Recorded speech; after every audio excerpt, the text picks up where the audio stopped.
കൊല്ലം ജില്ലയിലെ അഷ്ടമുടിക്കായലിന്റെ തീരത്ത് കായലുകളും ഇടത്തോടുകളും പച്ചപ്പാർന്ന തുരുത്തുകളും ചേർന്ന് രൂപം കൊണ്ട അതിമനോഹരമായ ഒരു പ്രദേശം, അതാണ് മൺട്രോ തുരുത്ത്.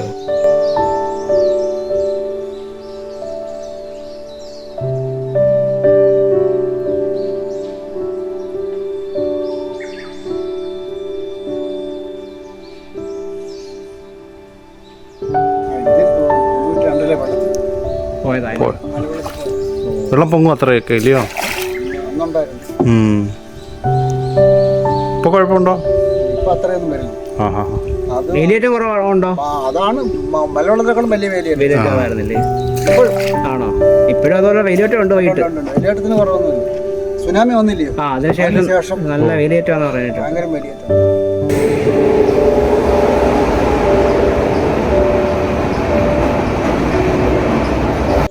വീടുകൾക്കിടയിലൂടെ ഒഴുകുന്ന ചെറു കനാലുകൾ, കനാലുകൾക്ക് കുറുകെയുള്ള ചെറിയ പാലങ്ങൾ, വെള്ളത്തിലൂടെ പതുക്കെ നീങ്ങുന്ന വള്ളങ്ങൾ, ഇതെല്ലാം ചേർന്നതാണ് മൺട്രോ തുരുത്തിൻ്റെ യഥാർത്ഥ സൗന്ദര്യം.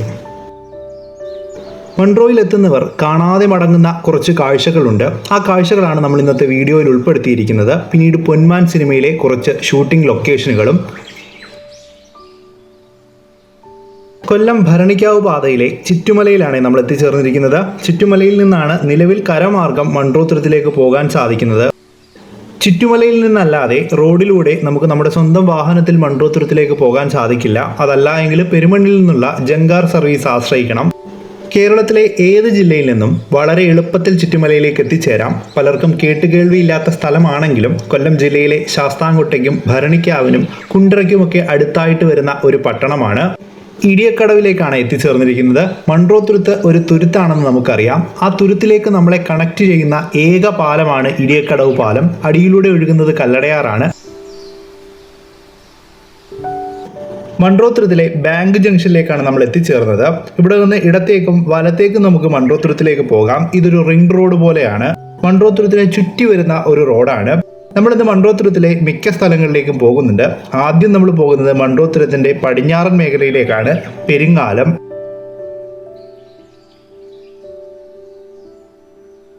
കൊല്ലംകാരുടെയും മൺട്രോ തുരുത്തുകാരുടെയും വികാരമായ കല്ലട ജലോത്സവത്തിന്റെ ഫിനിഷിംഗ് പോയിന്റായ കാരൂത്രക്കടവിലാണ് നമ്മൾ നിൽക്കുന്നത്. ജലോത്സവത്തിന്റെ സ്റ്റാർട്ടിംഗ് പോയിന്റ് നമ്മൾ വന്ന ഇടിയക്കടവിന് അടുത്തായിട്ടാണ്. അവിടെ മുതൽ ഇവിടെ വരെയാണ് വള്ളങ്ങൾ തുഴഞ്ഞെത്തുന്നത്. എല്ലാ ഓണക്കാലത്തും 28ാം ഓണത്തിനാണ് കല്ലട ജലോത്സവം നടക്കാറുള്ളത്. കനാൽ ടൂറിസത്തിന് ഫേമസ് ആയിട്ടുള്ളൊരു സ്ഥലമാണ് മൺട്രോ തുരുത്ത്. നമ്മൾ ഇവിടേക്ക് വരുമ്പോൾ ഈ ഒരു കാരൂത്രക്കടവ് മുതൽ അങ്ങോട്ട് ഒരുപാട് ആളുകൾ റോഡിന് ഇരുവശത്തും നിൽക്കുന്നത് കാണാം. ചെറിയ വള്ളങ്ങളും ശിക്കാര ബോട്ടുകളുമൊക്കെ ബുക്ക് ചെയ്യുന്നതിനുള്ള ആളുകളാണ്. അപ്പോൾ നിങ്ങൾക്കും വരുന്ന സമയത്ത് ആ ഒരു ശിക്കാര ബോട്ടുകളും വള്ളങ്ങളും ഒക്കെ ബുക്ക് ചെയ്യാം. മണിക്കൂറുകൾക്ക് അനുസരിച്ചാണ് ഓരോ പാക്കേജും വരുന്നത്. 1, 2, 3 അങ്ങനെ മണിക്കൂറുകൾ അനുസരിച്ചാണ് നമ്മൾ തുക നൽകേണ്ടത്. പിന്നീട് പോകുമ്പോൾ അതിരാവിലെയോ അല്ലെങ്കിൽ വൈകുന്നേരമോ തിരഞ്ഞെടുക്കുക. കൊച്ചുമാട്ടേൽ കടവിലേക്കാണ് നമ്മൾ എത്തിച്ചേർന്നത്. നമ്മുടെ ബാങ്ക് ജംഗ്ഷനിൽ നിന്ന് റെയിൽവേ സ്റ്റേഷനിലേക്ക് പോകുന്ന വഴിയിൽ നിന്ന് വലത്തേക്ക് കാണുന്ന വഴിയിൽ കയറിയാണ് നമ്മൾ പോകേണ്ടത്. ഇത് കൊന്നയിൽ കടവ് പെരിങ്ങാലം ഭാഗത്തേക്കുള്ള റോഡാണ്. ഇവിടെയായിട്ട് നമുക്കൊരു കാഴ്ച കാണാം.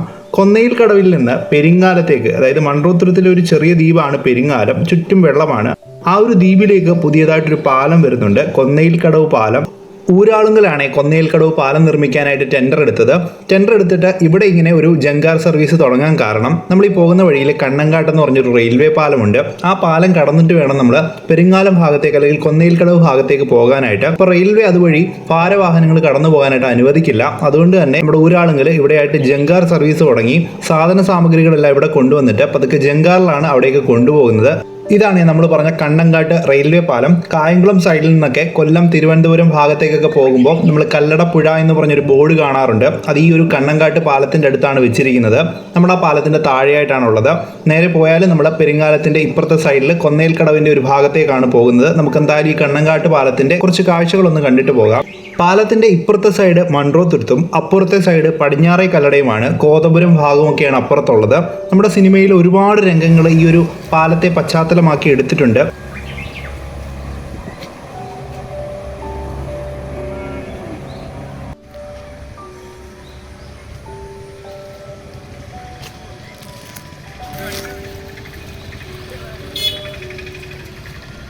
റെയിൽവേ പാലം മാത്രമല്ല, ഭാവിയിൽ ഇവിടെ ഒരു റോഡ് ഗതാഗതത്തിനായിട്ടുള്ള പാലവും ഒരുങ്ങുന്നുണ്ട്. കണ്ണങ്കാട്ട് പാലത്തിനുള്ള ടെൻഡറൊക്കെ ഏതാണ്ട് പൂർത്തിയായി കഴിഞ്ഞു. സ്ഥലമേറ്റെടുപ്പും നടന്നിട്ടുണ്ട്. അപ്പോൾ നമുക്ക് ഭാവിയിൽ മൺട്രോത്തുരുത്തിലേക്ക് വരാനുള്ള വേറൊരു വഴി കൂടിയാണ് തുറക്കുന്നത്. കായംകുളം അടൂർ സൈഡിൽ നിന്നൊക്കെ നമ്മൾ വരികയാണെങ്കിൽ ശാസ്താംകോട്ടയിലെത്തി കാരാളിമുക്ക് വഴി നമുക്ക് മൺട്രോത്തുരുത്തിലേക്ക് എത്തിച്ചേരാൻ കഴിയും. കണ്ണങ്കാട്ട് റെയിൽവേ പാലത്തിൽ നിന്ന് കുറച്ചുകൂടി മുന്നോട്ട് വരുമ്പോൾ നമ്മൾ കാണുന്ന ഒരു കാഴ്ചയാണ് ഇത്. ഇതുപോലെയുള്ള ഒരുപാട് പാലങ്ങൾ മൺട്രോത്തുരുത്തിലും പരിസര പ്രദേശങ്ങളിലുമായിട്ട് നമുക്ക് കാണാൻ കഴിയും. പൊന്മാൻ സിനിമയിലും ഇതുപോലെയുള്ള 2-3 പാലങ്ങൾ കാണിക്കുന്നുണ്ട്. അതിലൊരു പാലം എനിക്ക് തോന്നുന്നു ഇവിടെയാണെന്ന്. ബാക്കി ഒരു പാലം എന്ന് പറയുമ്പോൾ നമ്മുടെ കൊന്നേൽക്കടവ് പെരുങ്ങാലം ഭാഗത്തേക്ക് പോകുന്ന ഒരേയൊരു വലിയ പാലമുണ്ട്. ഇതൊരു ചെറിയ പാലമാണ്. ഇതിനേക്കാൾ വലിയൊരു പാലം അപ്പുറത്തുണ്ട്. ആ ഒരു പാലമാണെന്ന് തോന്നുന്നു. എന്തായാലും അപ്പുറത്തേക്ക് കടത്തുണ്ട്. ഞങ്ങളെ കണ്ടതും ചേട്ടൻ വള്ളം ഇറക്കി. പക്ഷെ ഞങ്ങൾ എന്തായാലും അപ്പുറത്തേക്ക് പോകുന്നില്ലായിരുന്നു. അതുകൊണ്ട് തന്നെ ചേട്ടൻ വള്ളം തിരിച്ചു. എന്തായാലും ഈ ഒരു പാലം പണ്ട് ഒരുപാട് യാത്രക്കാർ ഉപയോഗിച്ചുകൊണ്ടിരുന്ന ഒരു പാലമാണ്. അപകടാവസ്ഥയിലായപ്പോഴേക്കും അത് ക്ലോസ് ചെയ്തിട്ടുണ്ട്. കാരണം ഗ്രില്ലൊക്കെ ഇട്ട് അകത്തേക്ക് കയറാതിരിക്കാൻ വേണ്ടിയിട്ട് ക്ലോസ് ചെയ്ത് വെച്ചിട്ടുണ്ട്. എന്തായാലും നല്ലൊരു ഫോട്ടോ പോയിന്റ് ആണ്. നമുക്ക് വരുമ്പോൾ ആളുകൾക്ക് ഫോട്ടോസും വീഡിയോസും ഒക്കെ എടുക്കാൻ പറ്റിയൊരു ലൊക്കേഷനാണിത്.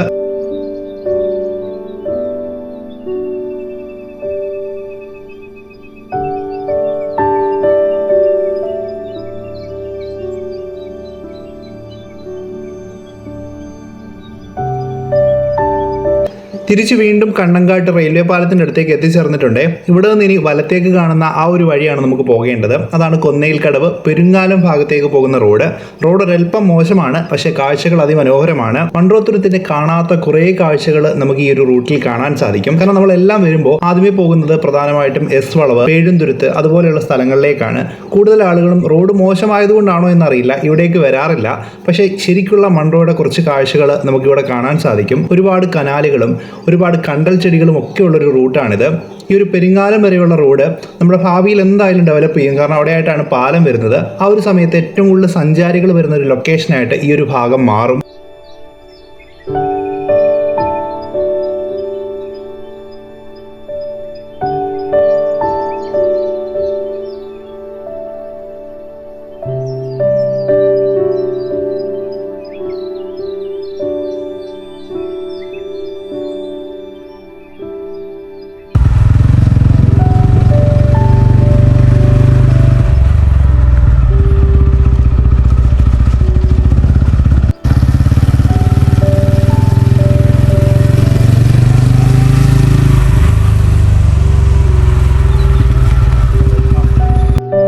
ഈ ഇടതുഭാഗത്ത് കാണുന്നതാണ് കണ്ടൽ തീരം എന്ന് പറയുന്ന ഫാം. ഈ ഒരു ഫാമിലാണ് നമ്മുടെ സിനിമയിലെ സജിൻ ഗോപു അല്ലെങ്കിൽ മരിയാനോ എന്ന് പറയുന്ന കഥാപാത്രത്തിൻ്റെ നമ്മുടെ ചെമ്മീൻ കെട്ടൊക്കെ ഉണ്ടല്ലോ, ആ ഒരു കെട്ടൊക്കെ ചിത്രീകരിച്ചിരിക്കുന്നത് ഈ ഒരു കണ്ടൽ തീരം എന്ന് പറയുന്ന ഫാമിലാണ്.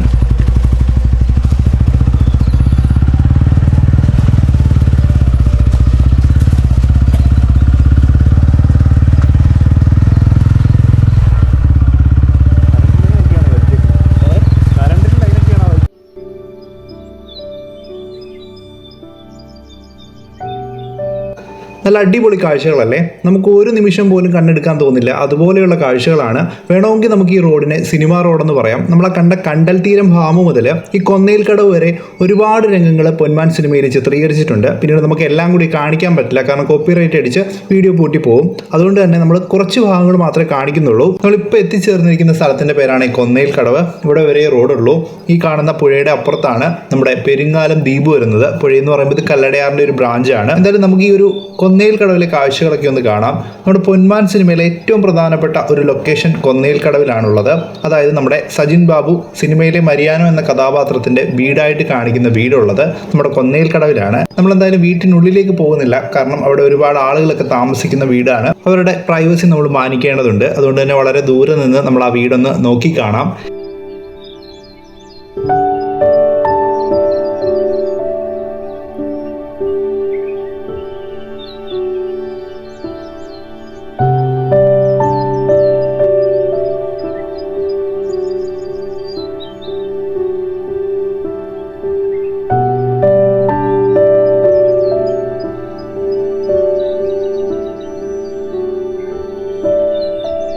ഈ കാണുന്ന സീനിൽ കാണിക്കുന്ന പോലെ മരിയാനോയുടെ വീടും പിന്നീട് ആ ഒരു താറാവിനെ പിടിക്കുന്ന ഒരു കളിയുമുണ്ട്. ആ രണ്ട് രംഗങ്ങളാണ് ഇവിടെ ചിത്രീകരിച്ചത്. ആ രണ്ട് രംഗങ്ങൾ എന്ന് പറയുമ്പോൾ ഒരുപാട് സീനുകളിൽ ഈ ഒരു സ്ഥലം റിപ്പീറ്റ് ആയിട്ട് കാണിക്കുന്നുണ്ട്. ടൈറ്റസ് വർഗീസ് എന്ന് പറയുന്ന ഒരാളാണ് ഈ പൊന്മാൻ സിനിമയുടെ ലൊക്കേഷൻ മാനേജർ. എന്തായാലും അദ്ദേഹത്തെ നമിക്കുന്നു. കാരണം മൺട്രോ തുരുത്തിന്റെ വളരെയധികം മനോഹരമായ കുറച്ച് രംഗങ്ങളാണ് ഒരു സിനിമയിൽ ഉൾപ്പെടുത്തിയിരിക്കുന്നത്. അതിന് കാരണമായത് അദ്ദേഹം ഈ ഒരു ലൊക്കേഷൻ കണ്ടെത്തി സിനിമാക്കാർക്ക് നൽകിയത് കൊണ്ടാണ്. എന്തായാലും ഇനിയും ഭാവിയിൽ ഒരുപാട് സിനിമകൾ മൺട്രോ തുരുത്തിൽ ഷൂട്ട് ചെയ്യാനാകട്ടെ. പുഴയ്ക്കപ്പുറത്തായിട്ട് നമുക്ക് പെരുങ്ങാലം ദ്വീപ് കാണാം. പെരുങ്ങാലം ദ്വീപിലേക്കുള്ള പഴയൊരു പാലത്തിൻ്റെ അവശിഷ്ടങ്ങളും കാണാം. 1992 വലിയ വെള്ളപ്പൊക്കത്തിലാണ് ഈ ഒരു പാലം നശിച്ചു പോയത്. എന്തായാലും 92 വെള്ളപ്പൊക്കം എന്ന് പറയുമ്പോൾ ഭീകരമായൊരു വെള്ളപ്പൊക്കമായിരുന്നു.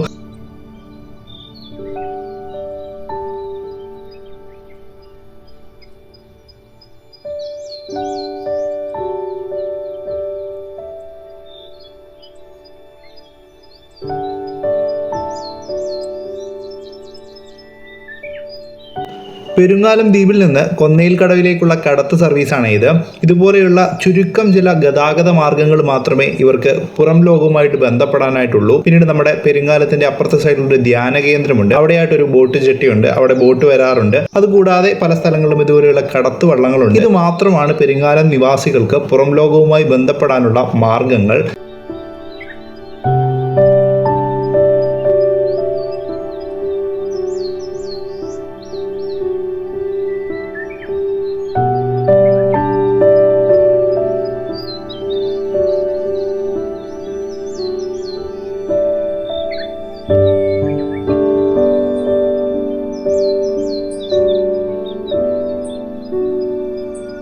വള്ളമിറങ്ങി പെരുങ്ങാലം ദ്വീപിലേക്ക് കയറിയിട്ടുണ്ടേ. നമുക്കിനി ഇവിടെ എല്ലാം ഒന്ന് നടന്നു കാണാം. നടക്കുക മാത്രമേ ഉള്ളൂ മാർഗം. കാരണം മറ്റ് ഗതാഗത മാർഗങ്ങളൊന്നും പെരുങ്ങാലം ദ്വീപിലില്ല. ചെറിയ സൈക്കിളൊക്കെ കാണാം. അതൊക്കെ ഇങ്ങോട്ട് കൊണ്ടുവരുന്നതിന് വലിയ ബുദ്ധിമുട്ടൊന്നുമില്ല. എന്തായാലും മൺട്രോ തുരുത്തിലെ കുറച്ച് ഉയർന്ന പ്രദേശമാണ് പെരുങ്ങാലം. ഇവിടെയായിട്ട് കുറച്ച് കണ്ടൽ ചെടികളും ഒക്കെ നമുക്ക് കാണാം. നമ്മുടെ എസ് വളവിലൊക്കെ കാണുന്നത് പോലെയുള്ള. പിന്നീട് ഒരു ഗവൺമെന്റ് ഹയർ സെക്കൻഡറി സ്കൂളുണ്ട്. 1920 സ്ഥാപിച്ച ഒരു സ്കൂളാണ് ഇത്. ഒരുപാട് ആളുകൾ പഠിച്ചിറങ്ങിയ ഒരു സ്കൂളാണ്. പക്ഷെ നിലവിൽ കുറച്ച് കുട്ടികൾ മാത്രമേ പഠിക്കുന്നുള്ളൂ. എന്തായാലും ഇവിടേക്ക് വരുന്ന കുട്ടികളെയും അധ്യാപകരെയും ഒക്കെ സമ്മതിക്കും. ഒരുപാട് നടന്ന് ഒരുപാട് കഷ്ടപ്പെട്ട് വേണം അവരെല്ലാം ഈ ഒരു സ്കൂളിലേക്ക് എത്തിച്ചേരാനായിട്ട്. ഇതൊരു ചെറിയ വായനശാലയാണ്. അതിനോട് ചേർന്ന് തന്നെ ഒരു ചെറിയ കടയുമുണ്ട്. സ്കൂളായതുകൊണ്ട് ഒരു കടയുണ്ട്. പിന്നീട് ചെറിയ ആരാധനാലയങ്ങൾ കാണാം. നമുക്ക് കുറച്ച് നടന്ന് വേടൻചാടിമല എന്ന് പറയുന്നൊരു സ്ഥലമുണ്ട് നമ്മുടെ ഈ ഒരു പെരുങ്ങാലം ദ്വീപിൽ. ഞാൻ പറഞ്ഞല്ലോ മൺട്രോ തുരുത്തിലെ ഉയർന്ന ഒരു പ്രദേശമാണ് പെരുങ്ങാലം. ഞങ്ങൾ വേടൻചാടിമലയുടെ തൊട്ടടുത്തേക്ക് എത്തി. അത് ഈ വീഡിയോയിൽ കാണിച്ചാൽ അത് അബദ്ധമായിരിക്കും. കാരണം വേടൻചാടിമല എന്ന് പറഞ്ഞാൽ ഒറ്റപ്പെട്ട് കിടക്കുന്ന കാട് പിടിച്ച് കിടക്കുന്ന ഒരു പ്രദേശമാണ്. അവിടേക്ക് പോകാൻ പ്രോപ്പറായിട്ടുള്ള ഒരു വഴി പോലുമില്ല. ഒരു വീടിൻ്റെയൊക്കെ സൈഡിൽ കൂടി വേണം നമ്മൾ വേടൻചാടിമലയിലേക്ക് പോകേണ്ടത്. നമ്മൾ ഈ ഒരു വീഡിയോയിൽ ആ ഒരു വേടൻചാടിമല ഉൾപ്പെടുത്തിയാൽ കൂടുതൽ ആളുകൾ അവിടേക്ക് പോവുകയും ആ വീട്ടുകാർക്കൊക്കെ ഉപദ്രവമായി മാറുകയും ചെയ്യും. ഞങ്ങൾ എന്തായാലും വേടൻചാടിമലയുടെ താഴ്ഭാഗത്തേക്ക് ഇറങ്ങി. ഇവിടെയായിട്ട് അഷ്ടമുടിക്കായലിൻ്റെ തീരത്ത് നമുക്ക് ഇരുന്ന് വിശ്രമിക്കാനായിട്ടൊരു സ്ഥലമുണ്ട്. നല്ല കാറ്റാണ് ഇവിടെ.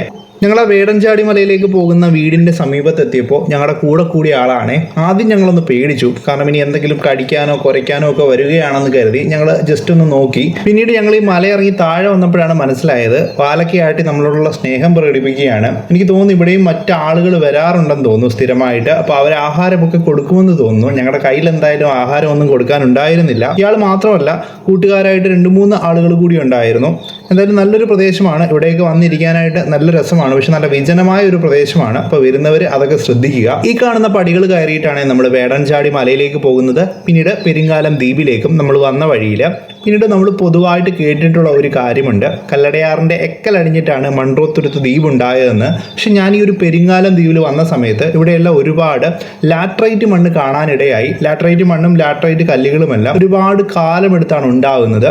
എക്കലടിഞ്ഞുണ്ടായ ഒരു പ്രദേശത്ത് എങ്ങനെയാണ് ഇത്രയധികം ലാറ്ററൈറ്റ് കല്ലുകൾ ഉണ്ടായതെന്ന് എനിക്ക് അത്ഭുതമായിരുന്നു. കാരണം ഞാൻ പറഞ്ഞു മൺട്രോ തുരുത്തിലെ ഒരു ഉയർന്ന പ്രദേശമാണ് ഈ ഒരു പെരുങ്ങാലമെന്ന്. ഇത്രയധികം ഉയരവും ഈ ലാറ്ററൈറ്റ് കല്ലുകളും ഒക്കെ എങ്ങനെയാണ് ഇവിടെ വന്നതെന്ന് എനിക്കൊരു പിടിയുമില്ല. ഈ പറയുന്നതിനൊന്നും പിന്നീട് ഒരു ശാസ്ത്രീയതയുമില്ല. കാരണം ചിലപ്പോൾ ഇത് മൺട്രോ തുരുത്തിൻ്റെ ഭാഗമല്ലാതെ പണ്ട് മുതൽ തന്നെ നിലനിന്നിരുന്ന ഒരു പ്രദേശമായിരിക്കാം. ഇതിൻ്റെയും പടിഞ്ഞാറേക്കല്ലയുടെയും ഇടയിലായിട്ട് എക്കലടിഞ്ഞായിരിക്കും മൺട്രോ തുരുത്ത് ദ്വീപുകൾ ഉണ്ടായത്. എന്തായാലും അറിയാവുന്നവരുണ്ടെങ്കിൽ ഒന്ന് കമൻറ്റ് ചെയ്യുക. പെരുങ്ങാലം ദ്വീപിലൊരു ടവർ കാണാം. എനിക്കൊന്ന് മൊബൈൽ ടവർ തന്നെയാണെന്ന്. എന്തായാലും നമ്മൾ പെരുങ്ങാലം ദ്വീപിലെ കാഴ്ചകളൊക്കെ കണ്ട് വീണ്ടും കൊന്നയിൽ കടവിലേക്ക് പോകാനുള്ള കടത്ത് വള്ളത്തിനായി കാത്തു നിൽക്കുകയാണ്. ചേട്ടൻ എന്തായാലും പതുക്കെ തുഴഞ്ഞു വരുന്നുണ്ട്. എന്തായാലും ഉച്ച സമയമായി. ചേട്ടന് ഫുഡ് കഴിക്കാൻ പോകാനുള്ള സമയമൊക്കെ ആയിട്ടുണ്ട്. അങ്ങോട്ട് പോയ സമയത്ത് ചേട്ടനോടൊന്നും സംസാരിക്കാൻ പറ്റിയില്ല. എന്തായാലും തിരിച്ചു പോകുന്ന വഴിയിൽ ഞങ്ങൾ കുറച്ച് കാര്യങ്ങളൊക്കെ ചോദിച്ചു. ഇതിൽ 92 വെള്ളത്തിൽ പോയതായി മലവെള്ളത്തിൽ പോയത്. വെള്ളം പൊങ്ങും അത്രയൊക്കെ ഇല്ലയോ? അന്നുണ്ടായിരുന്നു. ഇപ്പോൾ കുഴപ്പമുണ്ടോ? ഇപ്പം അത്രയൊന്നും വരില്ല. ആ ആ ആ. അത് വേലിയേറ്റം കുറവുണ്ടോ? അതാണ് മലവെള്ളത്തെക്കാളും വലിയ വേലിയാണ് വേലിയേറ്റമായിരുന്നില്ലേ? ഇപ്പോഴും. ആണോ? അതല്ല ഈ കരയിൽ തന്നെ അളവ് ഭൂമിയെടുപ്പൊക്കെ കഴിഞ്ഞ എല്ലാം കഴിഞ്ഞ് കോൺട്രാക്ട് ഒരാളെങ്കിലും വർക്ക് എടുത്തിട്ട് ഒരാളെങ്കിലും ആക്കി. ഇവിടെ നിന്നാണോ പാലം തുടങ്ങുന്നത്? ഇവിടുന്ന് ഇങ്ങോട്ട് ആ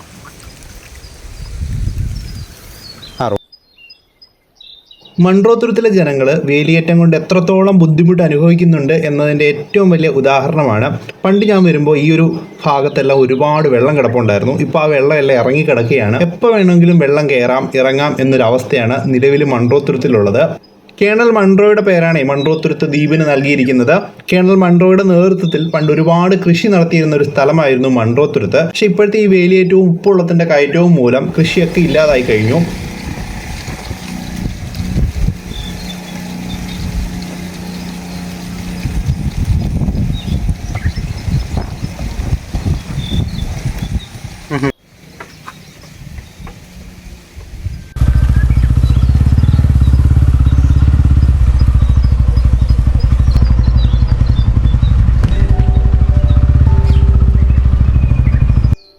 പെരുങ്ങാലം ദ്വീപിൽ നിന്ന് വീണ്ടും തിരിച്ച് കണ്ണങ്കാട്ട് പാലത്തിനടുത്തേക്ക് എത്തിച്ചേർന്നിട്ടുണ്ട്. ഏതാണ്ട് ഉച്ചയായിട്ടുണ്ട്. നമുക്ക് ഭക്ഷണം കഴിക്കാനുള്ള സമയമായിട്ടുണ്ട്.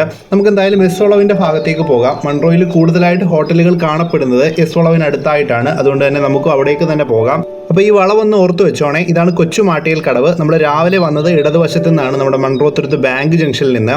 നമ്മൾ വന്ന വഴി എന്ന് പറയുന്നത് പെരുങ്ങാലത്തു നിന്നുള്ള വഴിയാണ്. ഇപ്പോൾ കയറിയത് വലത്തേക്കുള്ള വഴിയാണ്. അത് മൺട്രോത്തുരുത്ത് റെയിൽവേ സ്റ്റേഷനിലേക്കുള്ള വഴിയാണ്. ഇപ്പോൾ നമ്മൾ എത്തിച്ചേർന്നിരിക്കുന്നത് മൺട്രോത്തുരുത്ത് റെയിൽവേ സ്റ്റേഷനിലേക്കാണ്. എന്തായാലും ഇവിടെ വരെ വന്ന സ്ഥിതിക്ക് നമുക്ക് റെയിൽവേ സ്റ്റേഷൻ ഒന്ന് കണ്ടിട്ട് പോകാം.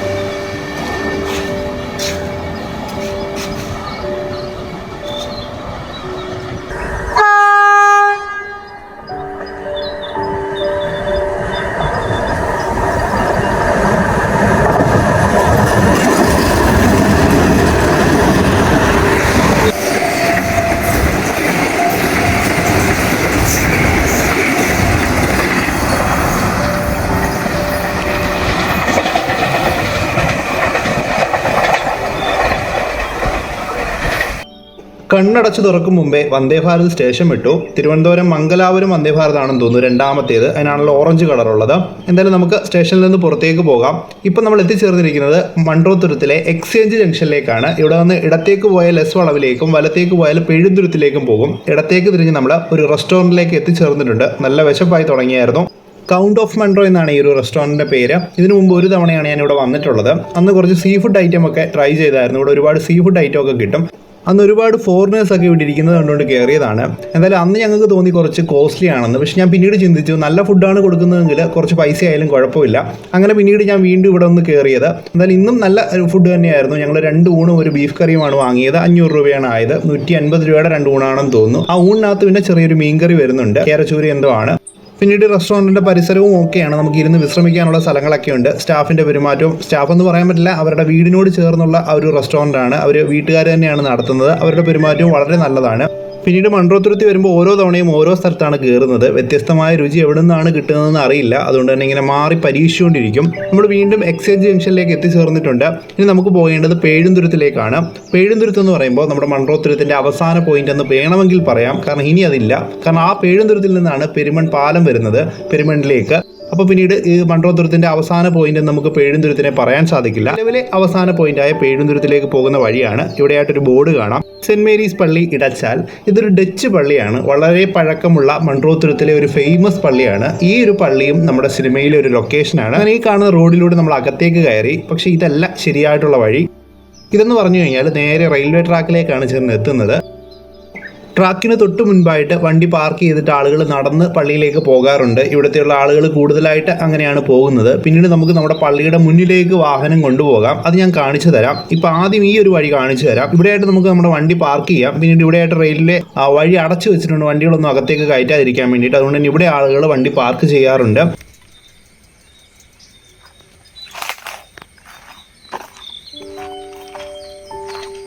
നമുക്കെന്തായാലും വണ്ടി പോകുന്ന വഴിയിൽ പോകാം. നമ്മൾ വന്ന വഴിയിൽ നിന്ന് നമ്മൾ വീണ്ടും തിരിച്ചിറങ്ങിയാണ്. ഇവിടെയായിട്ട് ബോർഡ് കാണാം, സെൻറ്റ് മേരീസ് പള്ളി, ഡച്ച് ചർച്ച് എടച്ചാലെന്ന്. നിങ്ങളൊരു വാട്ടർ ടാങ്ക് നോക്കിയാൽ മതി. മൺട്രോയിലെ പേഴുന്തുരുത്തിന് അടുത്തായിട്ടുള്ള ഈ ഒരു വാട്ടർ ടാങ്കിൻ്റെ അവിടെ നിന്നാണ് അകത്തേക്ക് കയറുന്നത്.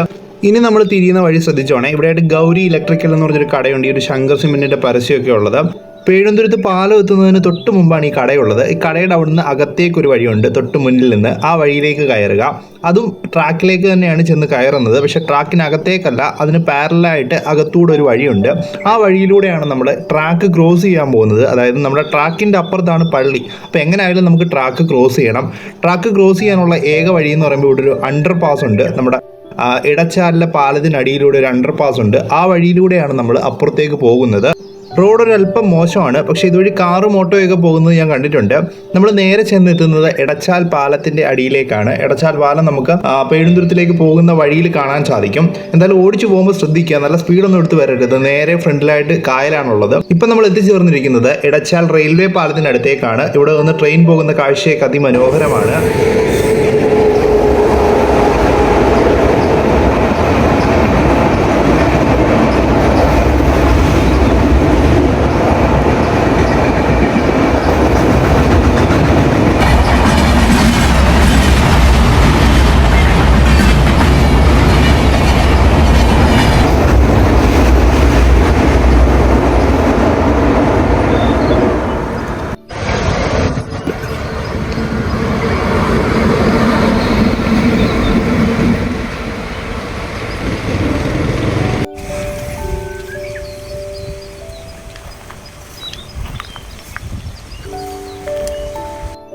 ഈ ഇടതുവശത്ത് കാണുന്നതാണ് പ്രധാനപ്പെട്ട പാലം. ഇത് റെയിൽവേ പാലമാണ്. നമുക്കിതിൻ്റെ അടിയിലൂടെയാണ് പോകേണ്ടത്.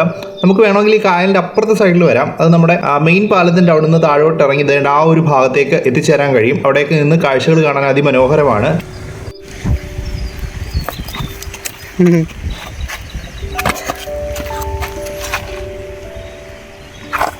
വെള്ളത്തിട്ടേക്കാം.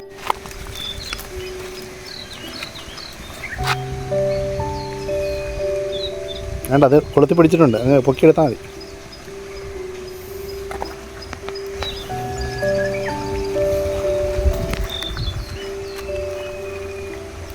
കണ്ടോ, അങ്ങനെ കിട്ടോ, കുഴപ്പമില്ല. ചാടി പോവോ?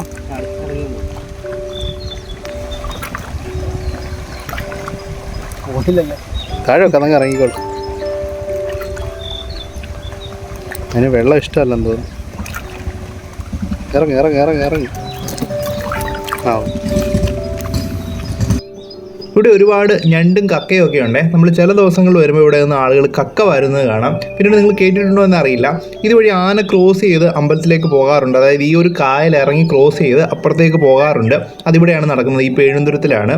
അത് കഴിഞ്ഞിട്ട് നമ്മൾ ഈ ഒരു റോഡിലൂടെ പോകുമ്പോൾ നേരത്തെ ഞാൻ സൂചിപ്പിച്ചു കാറും ഓട്ടോയൊക്കെ പോകുമെന്ന്. എങ്കിലും നിങ്ങളുടെ ഒരു റിസ്കിൽ വേണം ഇതുവഴി വരാനായിട്ട്. കാരണം എന്ന് പറഞ്ഞാൽ ചിലപ്പോൾ കായലൊക്കെ ഉള്ള ഒരു ഭാഗമാണ്. അതുകൊണ്ട് തന്നെ നമുക്ക് എത്രത്തോളം ബുദ്ധിമുട്ടിയാണ് ഇതുവഴി പോകേണ്ടത് എന്ന് നിങ്ങൾക്ക് തന്നെ കണ്ടാൽ മനസ്സിലാവും. അതുകൊണ്ട് തന്നെ ടൂ വീലർ ആണെങ്കിൽ ഓക്കെയാണ്. പിന്നീട് കാർ ഓട്ടോയൊക്കെ ആണെങ്കിൽ നിങ്ങൾ സൂക്ഷിച്ച് തന്നെ വരിക. കാരണം എല്ലാവരും ഡ്രൈവ് ചെയ്യുന്ന രീതി വ്യത്യസ്തമാണ്. ചിലവർക്ക് ഇതൊക്കെ വളരെ എളുപ്പമായിരിക്കും, പക്ഷേ ചിലവർക്ക് നല്ല ബുദ്ധിമുട്ടായിരിക്കും. അപ്പം നമ്മൾ അറിയാത്തൊരു സ്ഥലത്ത് ആളുകളെ പറഞ്ഞു വിടുന്നത് അത്ര ശരിയായിട്ടുള്ള കാര്യമല്ല. അതുകൊണ്ടാണ് പറഞ്ഞത്.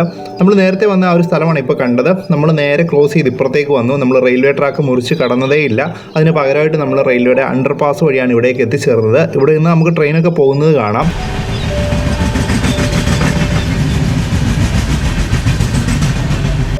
അവിടുന്ന് പിന്നെ അങ്ങോട്ട് ഒറ്റ വഴിയാണ്. നമ്മൾ പള്ളിയുടെ മുന്നിലേക്കാണ് എത്തിച്ചേരുന്നത്.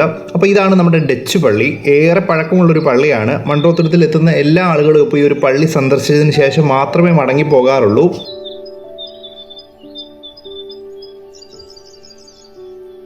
സെൻറ്റ് മേരീസ് ചർച്ച് ഇടച്ചാലിനെ എല്ലാവരും ഡച്ച് പള്ളി എന്ന് വിളിക്കുന്നതിന് പിന്നിലൊരു ചരിത്രമുണ്ട്. ഈ പള്ളി ആദ്യം പണിയുന്നത് ഡച്ചുകാരല്ല, പോർച്ചുഗീസുകാരാണ് 1518. അതിനുശേഷം ഡച്ചുകാർ വന്ന് 1668 ഈ പള്ളി പുതുക്കി പണിയുന്നത്. മൺട്രോത്തുരുത്ത് മേഖല പ്രകൃതിക്ഷോഭമൊക്കെ നേരിടുന്ന ഒരു പ്രദേശമാണ്. ആ ഒരു സമയത്ത് മിക്കവാറും പള്ളിക്ക് നാശനഷ്ടങ്ങളൊക്കെ ഉണ്ടാകാറുണ്ട്. അങ്ങനെ ഉണ്ടാകുമ്പോൾ പള്ളി പുതുക്കി പണിയാറുമുണ്ട്. അങ്ങനെയാണ് ഡച്ചുകാർ വീണ്ടും 1668 പള്ളി പുതുക്കി പണിയുന്നത്. അതിനും ശേഷം ബ്രിട്ടീഷുകാർ വന്നു. ബ്രിട്ടീഷുകാരുടെ കാലത്ത് മൺട്രോയുടെ മരണത്തിന് ശേഷം ഏറ്റവും അവസാനം പുതുക്കി പണിതത് 1878 അതാണ് നമ്മുടെ പള്ളിയുടെ മുന്നിലായിട്ട് ആലേഖനം ചെയ്തു വെച്ചിരിക്കുന്നത് 1878 AD. എന്തായാലും ഒരുപാട് വിശ്വാസികളും വിനോദസഞ്ചാരികളും പള്ളി കാണാനായിട്ട് എത്തുന്നുണ്ട്. മൺട്രോ തുരുത്തിലെ മനോഹരമായ ഒരു ചരിത്ര നിർമ്മിതിയാണ് സെന്റ് മേരീസ് ചർച്ച് ഇടച്ചാൽ.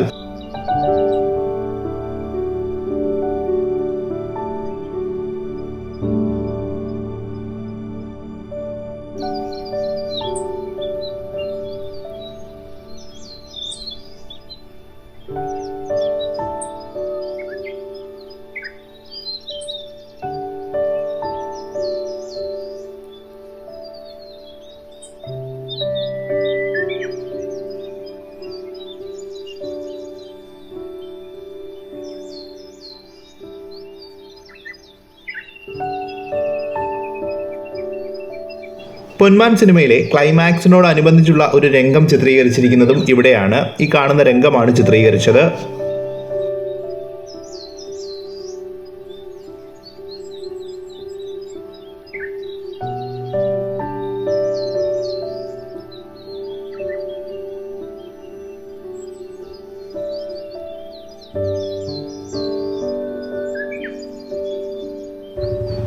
ഒരു ദിവസം മൺട്രോ തുരുത്തിൽ കാണാൻ കഴിയുന്ന കാഴ്ചകളാണ് നമ്മൾ ഈ വീഡിയോയിലൂടെ പരിചയപ്പെടുത്താനായിട്ട് ഉദ്ദേശിച്ചത്. എന്തായാലും നമ്മൾ ഏകദേശം ഒരു 3 മണി വരെയുള്ള കാഴ്ചകൾ കണ്ടു കഴിഞ്ഞു. ഇനിയും കാണാനുണ്ട്. പക്ഷേ എല്ലാം കൂടി നമുക്ക് ഒരൊറ്റ വീഡിയോയിൽ ഉൾപ്പെടുത്താൻ കഴിയില്ല. ഇനി ഒരു പാർട്ടായിട്ടായിരിക്കും അടുത്ത വീഡിയോ ഇറക്കുന്നത്. അപ്പോൾ ഈ പാർട്ട് കണ്ടതിന് ശേഷം നിങ്ങൾ രണ്ടാമത്തെ പാർട്ടും കാണാനായിട്ട് ശ്രമിക്കുക. എന്തായാലും മൺട്രോ തുരുത്തിൽ എത്തുന്നവർക്ക് ഈ ഒരു വീഡിയോ ഉപകാരപ്പെടുമെന്ന് വിശ്വസിക്കുന്നു. മറ്റൊരു വീഡിയോയുമായിട്ട് നിങ്ങളുടെ അടുത്തേക്ക് എത്തുന്നതുവരെ നന്ദി.